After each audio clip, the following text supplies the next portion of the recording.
پہلے دن کا جو بیبی ہوتا ہے اس کے فرسٹ 24 آورز ہوتے ہیں، اس کے اندر چند موٹی موٹی باتیں جو ہے وہ ہمیں سمجھنے کی ہے۔ یہ بچہ زیادہ تر سو رہا ہوتا ہے، بمشکل 2-2.5 گھنٹے بعد تھوڑی سی چونچا کرتا ہے، اٹھتا ہے، آپ اس کو فیڈ کرواتے ہیں، وہ واپس سونا شروع ہو جاتا ہے۔ عام طور پہ new born baby first 24 hours کے اندر یورین پاس کر دیتے ہیں، یعنی پیشاب کر دیتے ہیں۔ بعض اوقات تو ڈلیوری روم میں ہو جاتا ہے، لیکن اگر ڈلیوری روم میں نہیں ہوا تو آپ کے پاس 24 گھنٹے ہیں جس کے اندر آپ انتظار کر سکتے ہیں۔ بس 6 گھنٹے کے بعد آپ پریشان ہونا شروع نہ ہو جائیں، ڈاکٹروں کو کالیں کرنا شروع نہ کرنے کہ بیبی نے پیشاب نہیں کیا، تو فرسٹ 24 آورز کے اندر وہ یورین پاس کر لیتا ہے اگر کوئی پرابلم نہیں ہے۔ اسی طرح فرسٹ 48 آورز کے اندر وہ اسٹول پاس کر دیتا ہے یا پاخانہ بھی کر دیتا ہے، جس کو میکونیم کہتے ہیں، گرین کلر کا اسٹول ہوتا ہے یہ۔ تو اگر بیبی نے فرسٹ 48 آورز کے اندر نہیں کیا تب پریشانی کی بات ہے، ورنہ اتنا بڑا مسئلہ نہیں ہے، ٹھیک ہے۔ اسی طرح جو ایک کام کی بات جو درمیان میں رہ گئی وہ یہ کہ نیو بورن کا ایگزامینیشن، اس کا چیک اپ پہلے دن ہو جائے تو یہ سب سے بہتر چیز ہے۔ اس کے سر سے لے کے پاؤں تک، یعنی اس کی انگلیاں چیک ہونی چاہیے کہ 4 انگلیاں، 1 انگوٹھا، یعنی ہاتھوں کی 10 انگلیاں، پانچوں کی 5 پاؤں کی، دونوں پاؤں کی 5 انگلیاں، انگوٹھا، اس کا اسٹرکچر، اس کی دل کی رفتار، اس کی دل کی آوازیں، اس کی سانس کی رفتار، اس کے جلد کا کلر، اس کے جلد پہ کوئی دھبے، یعنی اس کو نیکڈ، جب وہ بیبی بالکل ڈلیوری کے بعد ننگا ہے ابھی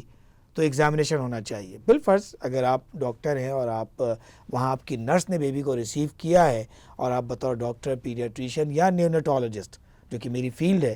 آپ پہنچے وہاں پر اور بیبی اس وقت آپ کو ریپ ملا ہے یا کپڑے پہنا دیے گئے، آپ گھنٹے بھر بعد پہنچے اور آپ کی با اعتماد نرس وہاں موجود تھی جس کو آپ نے فل ٹرین کیا ہوا تھا نیو بورن ریسیونگ کے اندر، تو اب آپ کی ذمہ داری یہ ہے کہ آپ اس کو پورے کپڑے اتار کر اس کو سر سے پاؤں تک چیک کریں۔ یہ بہت ضروری ہے کیونکہ ہر ڈاکٹر یہ سمجھ رہا ہوتا ہے کہ مجھ سے پہلے والے نے شاید چیک کر لیا ہوگا، تو وہ پہلا والا پتہ نہیں کہاں تک پہنچے گا۔ تو جو فرسٹ ڈاکٹر چیک کرے وہ لازمی طور پر نیو بورن کا فل ایگزامینیشن کرے، اور آپ کے پاس آپتھلموسکوپ، آنکھ دیکھنے کا آلہ بھی موجود ہونا چاہیے جس سے آپ بچے کے ریڈ ریفلیکس کو دیکھ سکیں۔ اسی طرح منہ کھول کے کلیفٹ پیلیٹ کو آپ کو اس کو چیک کرنا چاہیے، مطلب اوپر سے ایک نظر ڈال کے آپ یہ کہیں کہ بچہ ٹھیک ہے، یا خالی اسٹیتھوسکوپ لگا کے کہہ دیں کہ بچہ ٹھیک ہے، میرا خیال ہے کہ یہ ٹھیک بات نہیں ہے۔ اس لیے کہ جب تک آپ اس کو فل چیک اپ نہیں کریں گے، اس کے جوڑوں کو ہلا کے نہیں دیکھیں گے، اس کے ہپ جوائنٹس کو چیک نہیں کریں گے، آپ یہ ڈکلیئر نہیں کر سکتے۔ اور یہ میرا خیال ہے کہ نیو بورن کے ساتھ زیادتی ہے، اس لیے کہ اس کے والدین نے آپ پر اعتماد کیا ہے، تو اس کے اعتماد کو ہمیں پورا کرنا ہے، تو ہم اس کا فل چیک اپ کریں۔ اور پھر اس کے بعد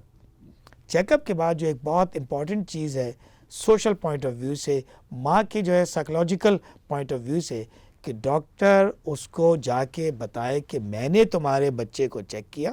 میں نے تمام چیزیں دیکھی ہیں اور الحمدللہ سب چیزیں ٹھیک ٹھاک ہے، تو تمہیں کسی قسم کی پریشانی کی ضرورت نہیں ہے۔ تو یہ وہ مینٹل ریلیف ماں کو ملتا ہے جب کوئی ڈاکٹر یا نیو بورن کا اسپیشلسٹ یا ایون نیو بورن کی نرس جو ایگزامینیشن کی صلاحیت رکھتی ہو، وہ یہ سارے کام کر کے اور ماں سے جا کے مل لے۔ تو ماں سے ملنا بھی ضروری ہے، مطلب یہ نہ ہو کہ جی ڈاکٹر صاحب کے پاس ٹائم نہیں ہے، ایسا نہیں ہونا چاہیے۔ مکمل ذمہ داری، پوری توجہ کے ساتھ نیو بورن کو چیک ہونا چاہیے۔